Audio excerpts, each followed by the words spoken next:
Au nom du Père et du Fils et du Saint-Esprit, la paix soit avec vous. Soyez les bienvenus, frères et sœurs, dans cette cathédrale pour cette messe du dimanche soir, et que soient bienvenus aussi tous ceux qui se joignent à nous par la télévision catholique Catéo ou par Radio Notre-Dame. Ensemble, donc, ce soir, nous voulons célébrer le Seigneur et recevoir la sagesse qu'il nous donne. Nous voulons nous nourrir de sa sagesse pour pouvoir vivre en ce monde en enfants de Dieu appelés à la liberté. À quelques jours de la célébration de l'Assomption de la Vierge Marie qui a mis sous nos yeux notre espérance, à quelques jours peut-être de la reprise des activités habituelles pour la plupart d'entre nous, en ce temps qui pour certains est encore un temps de vacances, demandons au Seigneur d'ouvrir notre intelligence et notre cœur à sa sagesse qui peut paraître folle aux yeux des hommes, mais qui se montre plus sage que le péché et la mort. Humblement, frères et sœurs, accueillons la miséricorde de Dieu, prions les uns pour les autres, demandons-lui la grâce de la conversion. Je confesse à Dieu Tout-Puissant, je reconnais devant mes frères que j'ai péché en pensée, en parole, par action et par omission. Oui, j'ai vraiment péché. C'est pourquoi je supplie la Vierge Marie, l'ange et tous les saints, et vous aussi, mes frères, de prier pour le Seigneur notre Dieu. Que Dieu Tout-Puissant nous fasse miséricorde, qu'il nous pardonne nos péchés et nous conduise à la vie éternelle.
Gloria in excelsis Deo.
Prions le Seigneur. Pour ceux qui t'aiment, Seigneur, tu as préparé des biens que l'œil ne peut voir. Répands en nos cœurs la ferveur de ta charité, afin que, t'aimant en toutes choses et par-dessus tout, nous obtenions de toi l'héritage promis qui surpasse tout désir. Par Jésus-Christ, ton Fils, notre Seigneur et notre Dieu, qui règne avec toi et le Saint-Esprit, maintenant et pour les siècles des siècles.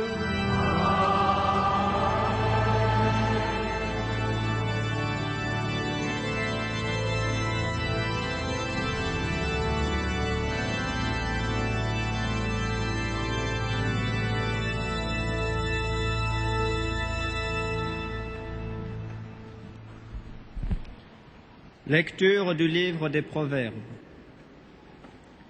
La sagesse a bâti sa maison. Elle a sculpté 7 colonnes. Elle a tué ses bêtes, apprêté son vin, dressé sa table et envoyé ses servantes. Elle proclame sur les hauteurs de la cité: si vous manquez de sagesse, venez à moi. À l'homme sans intelligence, elle dit: venez manger mon pain et boire le vin que j'ai apprêté. Quittez votre folie et vous vivrez. Suivez le chemin de l'intelligence. Parole du Seigneur.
Lecture de la lettre de saint Paul apôtre aux Éphésiens.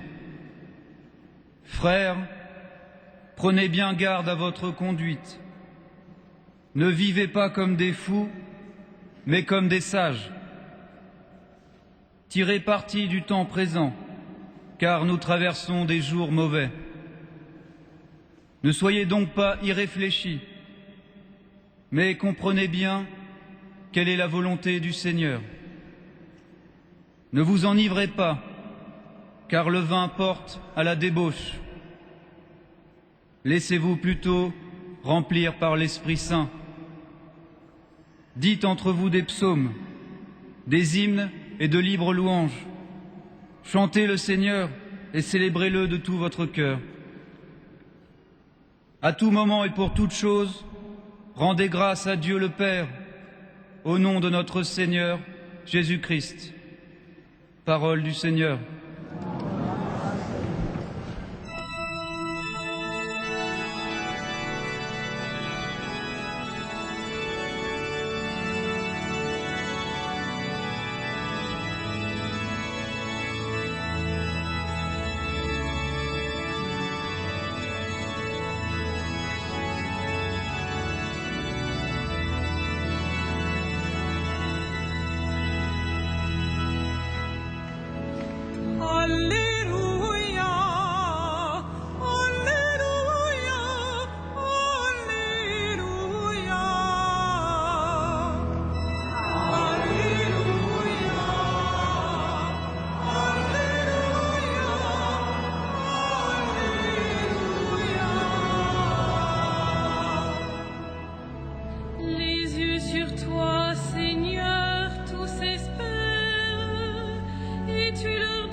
Le Seigneur soit avec vous.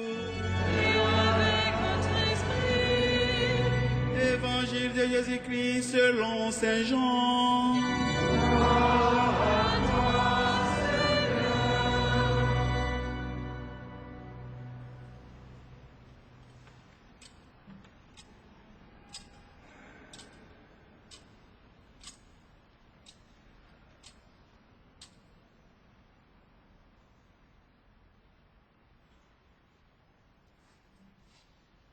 Jésus disait à la foule, « Moi, je suis le pain vivant qui est descendu du ciel.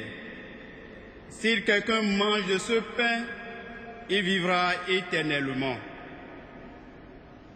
Le pain que je donnerai, c'est ma chair, donnée pour que le monde ait la vie. » Les Juifs discutaient entre eux. « Comment cet homme-là peut-il nous donner sa chair à manger ?» Jésus leur dit alors, « Amen, amen, je vous le dis. Si vous ne mangez pas la chair du Fils de l'homme, et si vous ne buvez pas son sang, vous n'aurez pas la vie en vous. Celui qui mange ma chair et boit mon sang a la vie éternelle, et moi, je le ressusciterai au dernier jour. En effet, ma chair est la vraie nourriture, et mon sang est la vraie boisson. Celui qui mange ma chair et boit mon sang demeure en moi, et moi je demeure en lui. De même que le Père qui est vivant m'a envoyé, et que moi je vis par le Père, de même, aussi celui qui me mangera vivra par moi. Tel est le pain qui descend du ciel. Il n'est pas comme celui que vos pères ont mangé. Eux, ils sont morts. Celui qui mange ce pain vivra éternellement.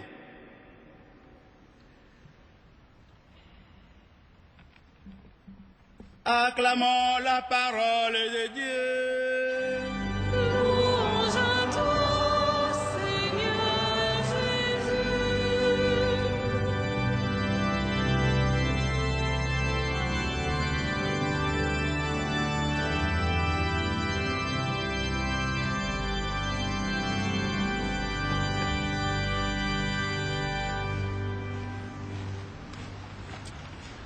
Comment cet homme-là peut-il nous donner sa chair à manger?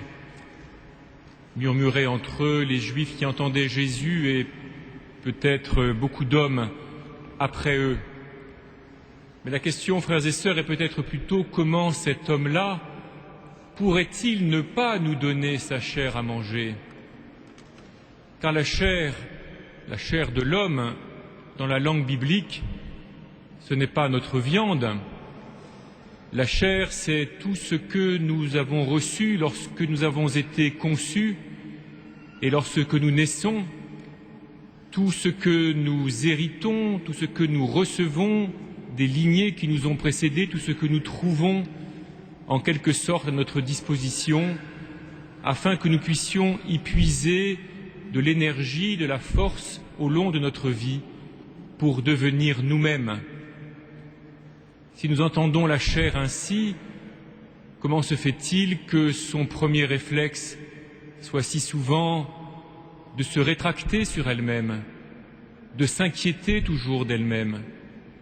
Comment se fait-il que le mouvement de notre chair nous porte si spontanément à nous méfier les uns des autres, à nous tenir à distance, au lieu de nous apporter, de partager ce que nous avons?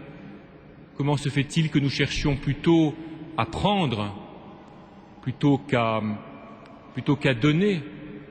Comment se fait-il que nous cherchions plutôt d'abord à nous protéger, à nous défendre, plutôt qu'à aller vers les autres, à accueillir ce qu'ils peuvent nous apporter et à les laisser recevoir ce que nous pourrions leur donner? C'est que l'expérience de la vie, bien sûr, dans un monde marqué par le péché, nous a appris cette méfiance. Elle nous a appris que les autres pourraient facilement nous dévorer. Elle nous apprend que notre chair nous rend aussi fragiles, vulnérables sous le regard des autres et quelquefois sous leur prise. Dans le mariage, dans l'union conjugale, s'exerce ce que Jean-Paul II a osé appeler le langage des corps.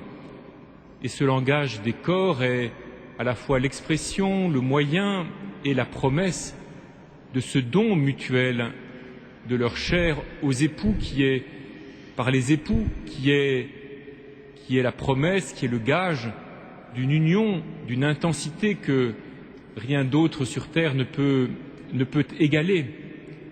Mais nous savons bien, frères et sœurs, que ce que l'union conjugale, si elle n'est pas simplement le rapprochement de deux sensualités, veut donner, veut promettre, cela nécessite une décision scellée un jour, une fois pour toutes, et puis reprise, consentie, approfondie chaque jour, chaque année, tout au long de la vie, pour que ce qui est exprimé par le corps et par les gestes charnels puisse avoir toute sa vérité. Et encore savons-nous bien que cette vérité-là, elle ne pourra venir que d'en haut, elle ne sera totalement accomplie qu'au ciel. Jésus, lui, est venu, il s'est fait l'un de nous pour être parmi nous, de nous tous, celui qui pouvait nous donner sa chair. Non pas nous la donner simplement en mourant, mais nous la donner en vivant et en nous rendant par elle toujours davantage vivants. Jésus nous donne sa chair à manger, non pas simplement dans sa mort, mais dans sa mort et sa résurrection, dans sa victoire sur la mort et le péché, qui fait que sa chair elle-même, tout ce qu'il est, tout ce qu'il vit, le moindre de ses actes, la moindre de ses dispositions, le moindre des moments de sa vie terrestre, tout peut devenir porteur de vie pour nous-mêmes. Tout peut nous permettre, tout peut nous aider à nous arracher à l'emprise du péché et de la mort et à vivre selon la logique nouvelle, celle dont notre chair est la promesse en fait, mais une promesse que la marque du péché empêche de se réaliser et empêche bien souvent de reconnaître. Jésus, frères et sœurs, est venu parmi nous, envoyé par le Père.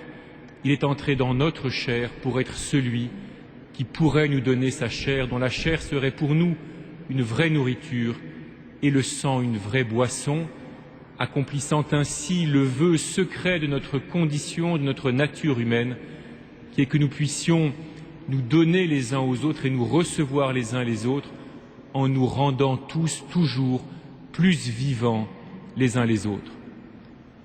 Jésus, dans ce discours que nous appelons le discours du pain de vie au chapitre 6 de Saint Jean, ajoute encore une explication, ou en tout cas une manière de s'exprimer, lorsqu'il dit de même que le Père qui est vivant m'a envoyé et que moi je vis par le Père, de même celui qui me mangera vivra lui aussi par moi. Jésus vit par le Père, il nous promet, nous appelle à vivre par lui. Qu'est-ce que cela veut dire, vivre par ? Peut-être une comparaison historique peut-elle nous aider à comprendre. Dans plusieurs décennies, au long de plusieurs décennies du XXe siècle, des millions d'hommes et de femmes ont vécu par Hitler, des millions d'autres ont vécu par Staline, des millions d'autres encore ont vécu par Mao.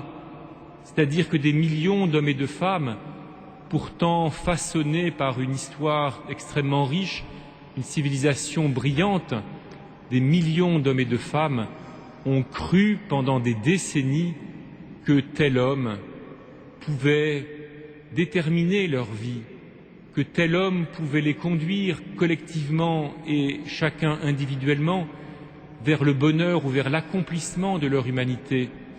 Ils ont cru que tel homme détenait la vérité en toutes choses et que toute leur vie pouvait être suspendue aux décisions ou aux désirs de tel homme. C'est un fait que nous ne pouvons que constater avec stupeur et un peu d'effroi. N'est-il pas plus raisonnable, frères et sœurs, de chercher à vivre de Dieu, de chercher à vivre de Jésus, qui lui donne sa vie pour nous? Tous ces dictateurs, tous ces tyrans, tous ces chefs d'empire totalitaires, l'expérience de l'histoire a montré qu'ils ne pouvaient pas donner la vie, ils ne pouvaient que dévorer ceux qui voulaient ou ceux qui pensaient vivre par eux. Jésus, lui, il est celui qui vit par le Père. Et le Père est vivant, le Père est le vivant. Jésus est celui qui se reçoit entièrement du Père, qui écoute ce que le Père attend de lui et qui fait entièrement sa volonté.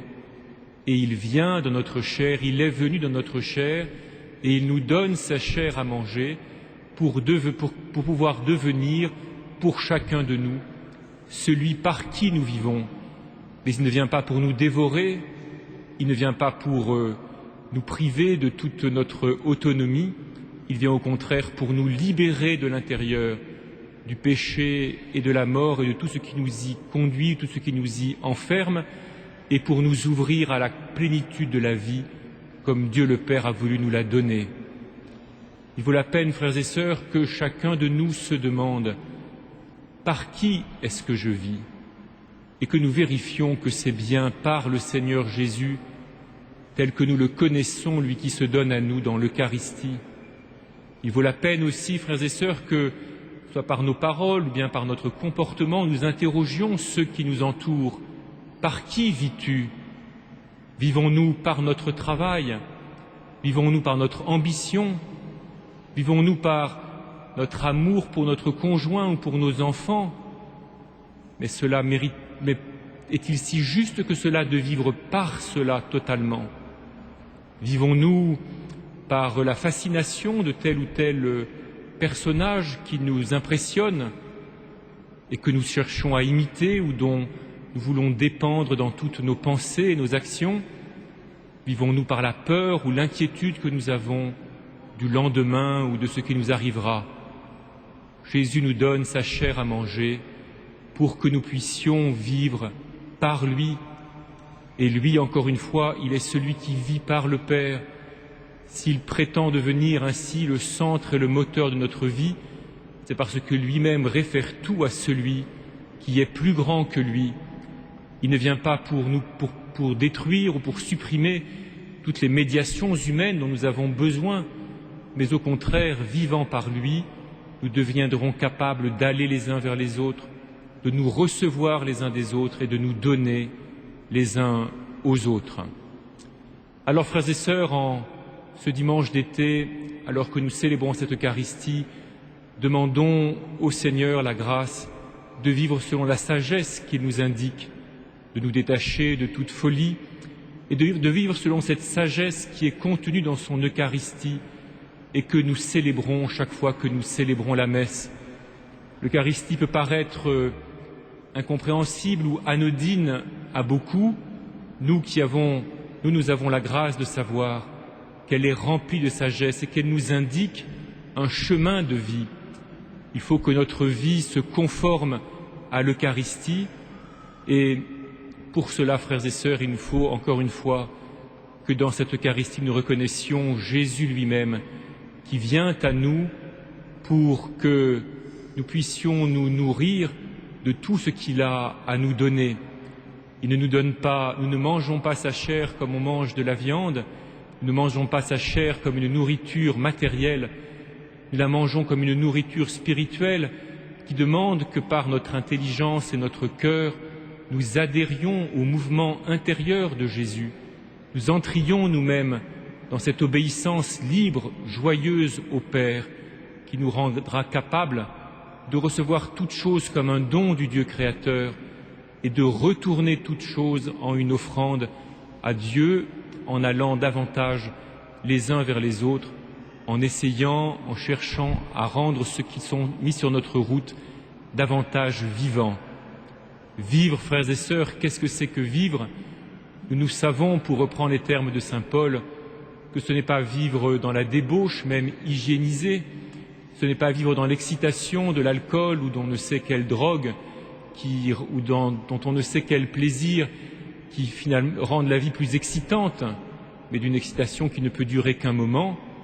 Vivre, être vivant, c'est rendre les autres davantage vivants autour de nous. Écoutons encore une fois, frères et sœurs, ce que l'apôtre Paul ose nous dire. Frères, prenez bien garde à votre conduite, ne vivez pas comme des fous, mais comme des sages. Puissions-nous, frères et sœurs, tirer notre sagesse de l'Eucharistie, où Jésus lui-même vient pour devenir la forme intérieure de notre vie, que ce soit notre joie. Amen.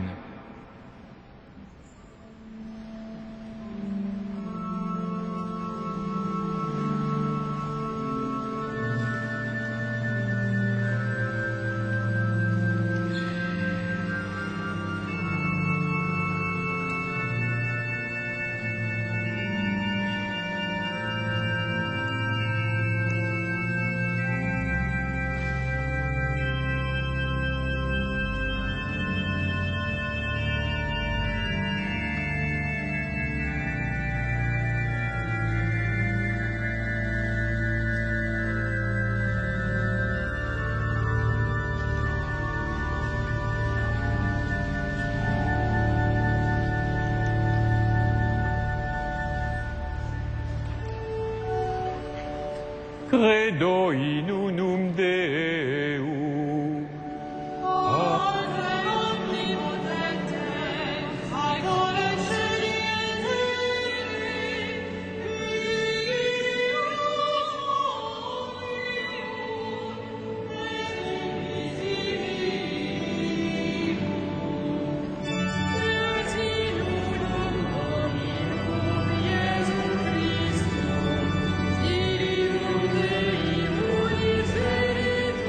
Spiritus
Prions ensemble au moment d'offrir le sacrifice de toute l'Église. Accepte, Seigneur notre Dieu, ce que nous présentons pour cette Eucharistie où s'accomplit un admirable échange. En offrant ce que tu nous as donné, puissions-nous te recevoir toi-même par Jésus le Christ, notre Seigneur. Amen.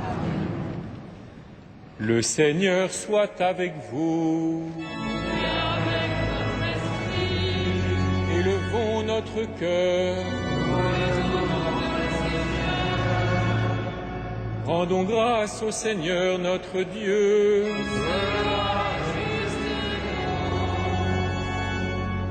Vraiment, il est juste et bon de te rendre gloire, Père très saint, Dieu éternel et tout-puissant, de qui nous tenons la vie, la croissance et l'être. Dans cette existence de chaque jour que nous recevons de ta grâce, la vie éternelle est déjà commencée.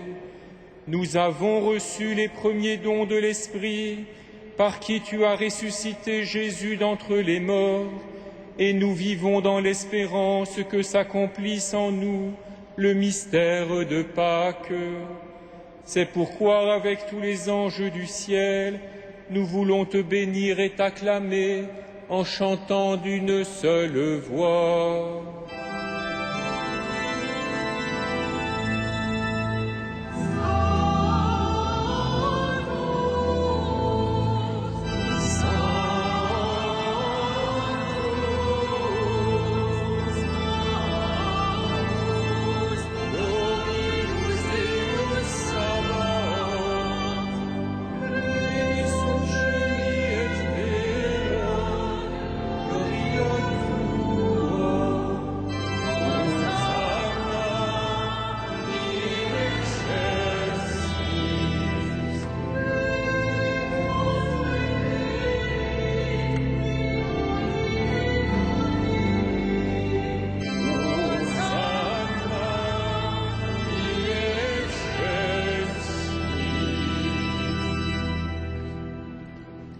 Tu es vraiment saint, Dieu de l'univers, et toute la création proclame ta louange, car c'est toi qui donnes la vie, c'est toi qui sanctifies toutes choses par ton Fils Jésus-Christ notre Seigneur, avec la puissance de l'Esprit Saint, et tu ne cesses de rassembler ton peuple, afin qu'il te présente partout dans le monde une offrande pure. C'est pourquoi nous voici rassemblés devant toi, et dans la communion de toute l'Église en ce premier jour de la semaine, nous célébrons le jour où le Christ est ressuscité d'entre les morts. Par lui que tu as élevé à ta droite, Dieu Tout-Puissant, nous te supplions de consacrer toi-même les offrandes que nous apportons. Sanctifie-les par ton Esprit, pour qu'elles deviennent le corps et le sang de ton Fils, Jésus-Christ notre Seigneur, qui nous a dit de célébrer ce mystère. La nuit même où il fut livré, il prit le pain. En te rendant grâce, il le bénit, il le rompit et le donna à ses disciples en disant : « Prenez et mangez-en tous. Ceci est mon corps livré pour vous. »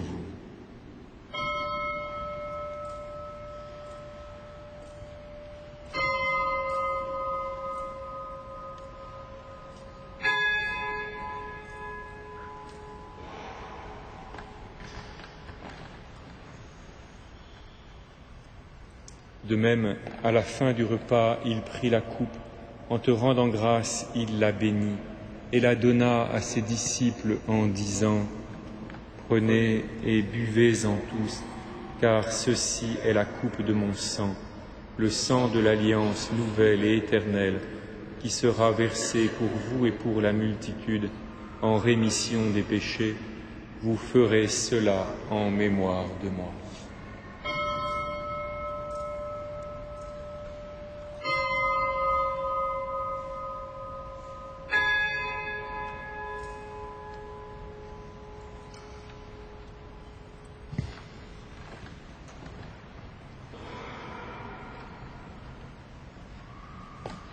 Il est grand le mystère de la foi.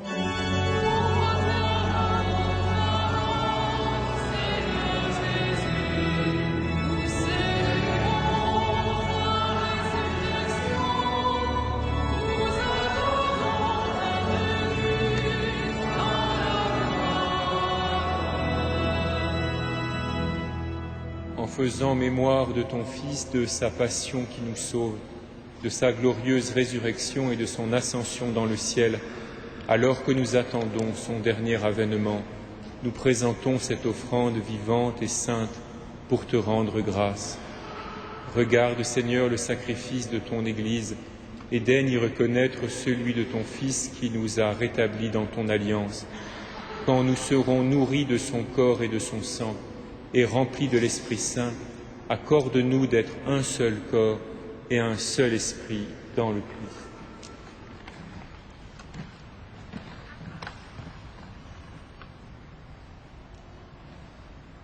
Que l'Esprit Saint fasse de nous une éternelle offrande à ta gloire, pour que nous obtenions un jour les biens du monde à venir, auprès de la Vierge Marie, la bienheureuse Mère de Dieu, avec les apôtres, les martyrs, Saint Denis et tous les saints qui ne cessent d'intercéder pour nous.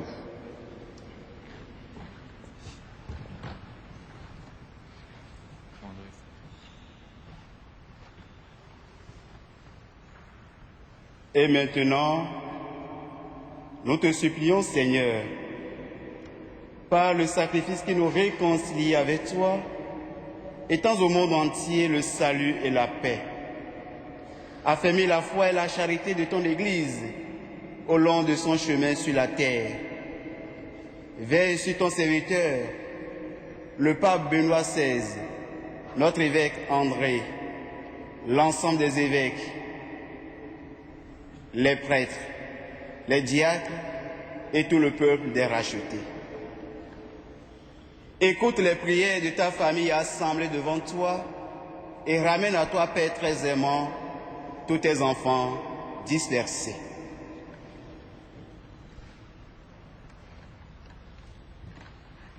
Accogli nel tuo regno i nostri fratelli defunti e tutti i giusti che in pace con te hanno lasciato questo mondo.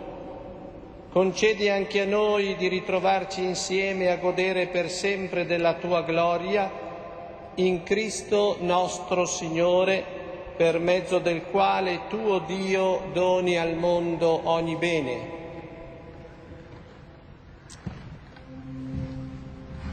Par lui, avec lui et en lui. À toi, Dieu le Père Tout-Puissant, dans l'unité du Saint-Esprit, tout honneur et toute gloire pour les siècles des siècles.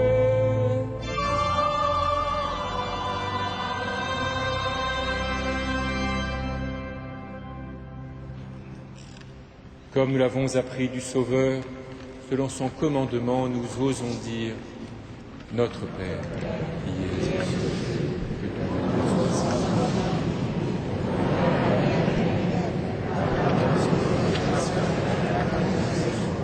Donne-nous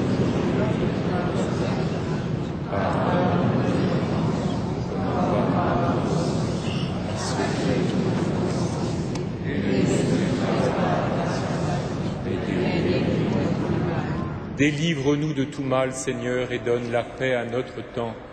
Par ta miséricorde, libère-nous du péché, rassure-nous devant les épreuves. En cette vie où nous espérons le bonheur que tu promets et l'avènement de Jésus-Christ, notre Sauveur.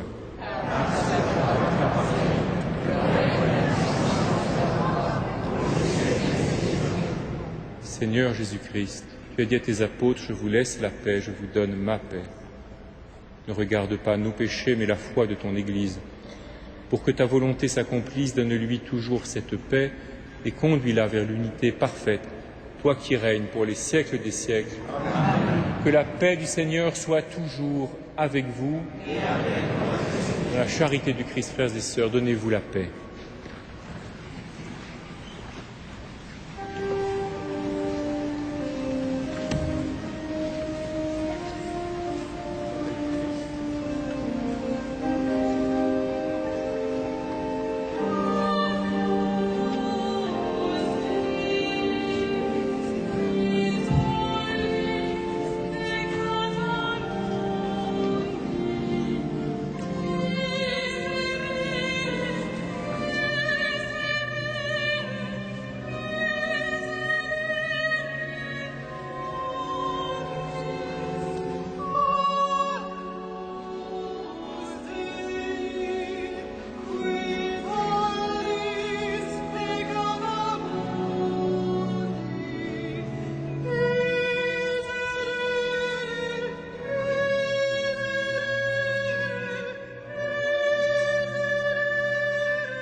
Heureux les invités au repas du Seigneur.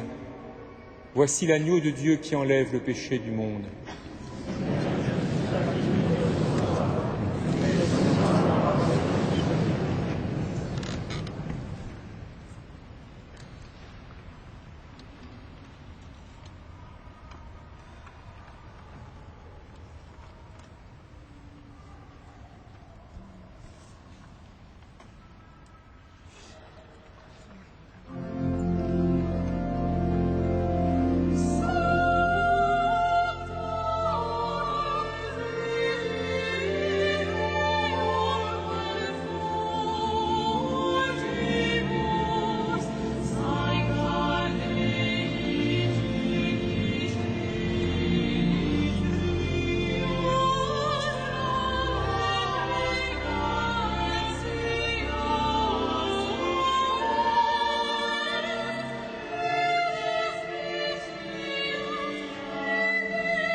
Frères et sœurs bien-aimés, quelques informations pour ces temps que nous vivons.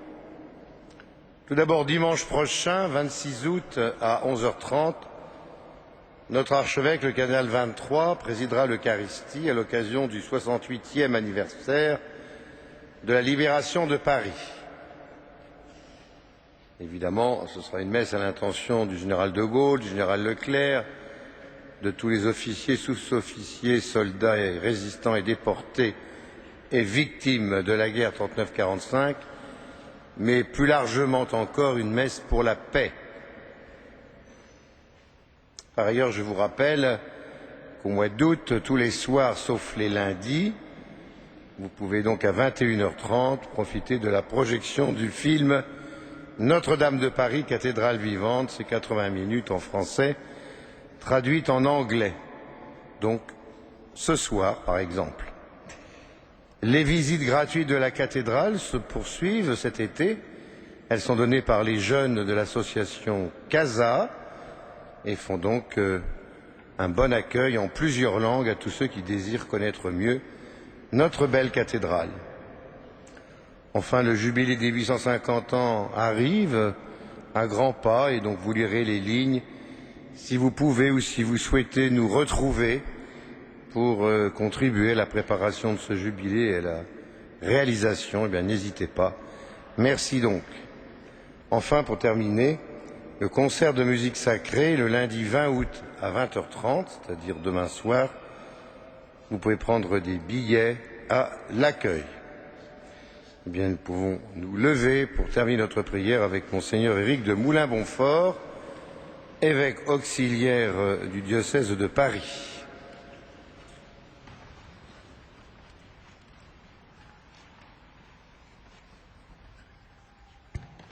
Prions. Par cette Eucharistie, Seigneur, tu nous as unis davantage au Christ et nous te supplions encore, accorde-nous de lui ressembler sur la terre et de partager sa gloire dans le ciel, lui qui règne pour les siècles des siècles. Amen. Frères et sœurs, j'ai eu la joie de concélébrer cette messe avec Monseigneur Jacquin, recteur de la cathédrale, mais aussi avec un prêtre du diocèse de l'Osoka au Bénin, et puis un prêtre du diocèse de Milan, qui est doyen dans la région de Côme, donc en Italie, et qui est à Paris avec un groupe de pèlerins. Donc bienvenue, benvenuti a tutti i pellegrini di Como e buon pellegrinaggio attraverso la Francia.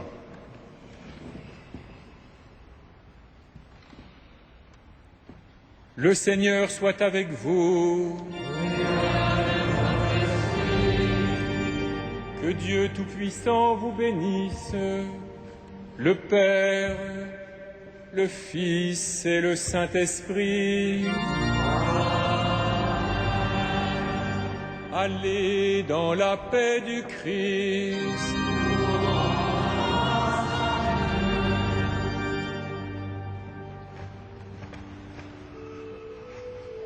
Salve Regina.